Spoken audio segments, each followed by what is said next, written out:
All right, y'all, we're throwing a big old corned beef brisket on the wood fire grill today, guys. It's gonna basically turn itself into pastrami because that's what smoked corned beef is, but that's all right. It's gonna be amazing. It's gonna be tasty. We're going low and slow with this bad boy. Now listen, the reason we are not doing this cold opening outside, it is blowing like crazy outside. The Santa Ana winds are taking control. It is way too loud. I mean, you'll probably be able to hear the wind chimes and all that stuff going on, just in my microphone alone in here. I got the cat's tail on it. Figured I'd do a little out there, but it's just way too loud. This is what we did to get to this point. We got a 4-pound brisket point. Okay, we're using the point end of this. There are two muscles for a brisket, right? There's the point, and then there's the flat. The flat is the more lean end, and the point is the fatty end.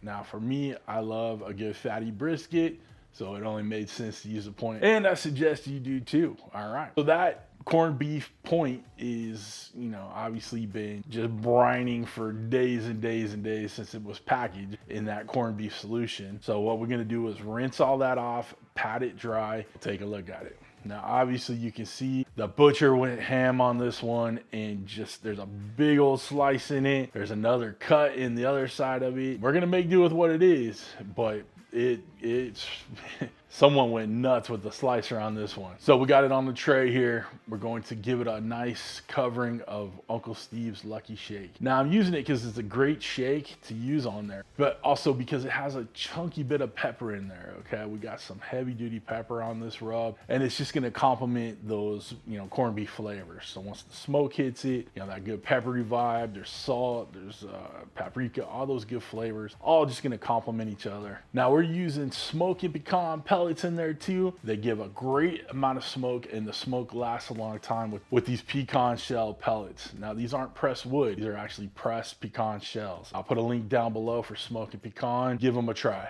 Really, I just love the flavor they put off. I love the smoke they put off, and they work great in that wood fire grill. The Smokin Pecan pellets can come in a 2-pound bag, which is what, it's perfect for those wood fire grills. They also have a big box of them that you could also purchase for, your normal pellet grills. But those 2-pound bags really work for the wood fire grill. And that's what you're watching this for, the wood fire grill, right? Right.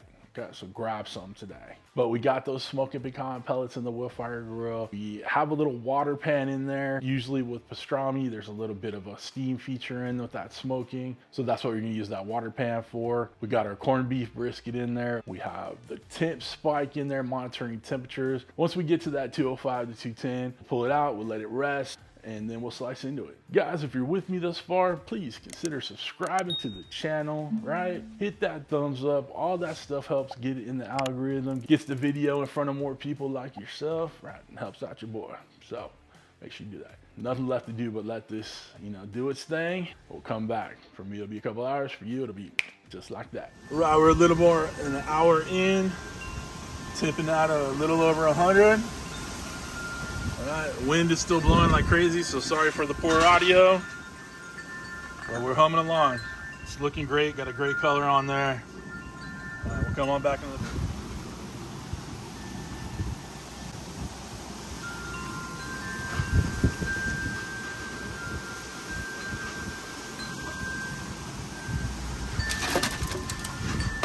Guys, we're back in the house. To catch you up to now, which is about 6 hours later from when we put it on, did a little halfway check. Probably got a lot of wind noise in that one because I was just using my cell phone, just took it out there real quick. After the first burn off of the pellets, so after the first hour or 15 minutes or so, I let it cook a little bit, and then I'm like, you know what, it needed a little bit more smoke, so I threw another cup of the Smokin Pecan pellets in there, and then hit that wood fire button, and then it fired those pellets up and gave it another hour's worth of smoke, right? So we got some really good smoked corned beef right now. I know a lot of people in the comments will say it's pastrami, which is basically what, smoked corned beef is, but whatever, it is what it is. It's gonna be tasty no matter what. I've let it rest in the pan in here for probably about a half hour or so. So let's go ahead and slice into it. For whatever wind noise, we had experience on, using the cell phone or whatever for the video, apologize for it.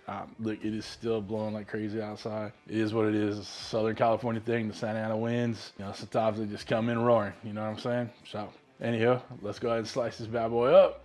Now we'll give it a bite. And we got our corned beef brisket right here. As you can see, this is the little where the butcher got crazy on it. So we're gonna go ahead and take out our knife, slicing blade here, and I'm just gonna come and hack that part off there. We'll chop that up in a minute. So if you look, I don't know how well you can see it, but the grains are actually running, you know, up and down here. So we're just gonna slice across the grain. Right, nice thin sandwich style slices. Guys, this smells so dang good. It's definitely worth it, worth the time, worth the effort to smoke your corned beef. And then you get a chance to chop this up for some corned beef hash, you know, and you know you're living right there. That's just some gorgeous corned beef right there, guys. Get you a little close up. Nice and moist. It's gonna be awesome flavors. Let's go ahead and cut up a little bite off and take a bite. We got it nice and sliced up. Looks pretty. Took a bunch of pictures outside. The good thing is there's no wind noise on actual still pictures, right? Right. Got a little piece right here. Oh, that's too good. Beautiful flavors. Smoky, peppery. Corned beefy. All right. Listen, that is too dang good. Guys, it's such a better way to handle your normal corned beef. You know, you could do it the way it says on the package and put it in the oven and cabbage and all the, you know, meh stuff, right? Or you could smoke it and make it so much better, right? Just takes the flavors to the next level. And that's what we're trying to do here, right? Right. So if you guys want to get yourself one of these Woodfire grills, either the XL or the original, links are all down below. I have 4 e-cookbooks for the Woodfire grill and, you know, some recipes for the Woodfire oven. If you'd like to check those out, links are down below. They're $5 each, or they're $15 for all 4. So it's a deal. Save a little bit of cash. For the knives, for the cutting boards, for the temp spike thermometer, all that good stuff, links are all down below in the video description. If you'd like to become a show producer like all these awesome people that have the luck of the Irish, right, scrolling in front of us right now, there are 2 ways to join. Either you can hit the Patreon link in my video description, or you can hit that join button right next to the subscribe button, which you should have already hit by now. But other than that, guys, we're done. Listen, I hope you have a wonderful St. Patrick's Day. May the luck of the Irish be with you. And I hope you have a wonderful, wonderful week. Thanks for stopping by. Thanks for cooking with CJ. Sláinte. Cheers.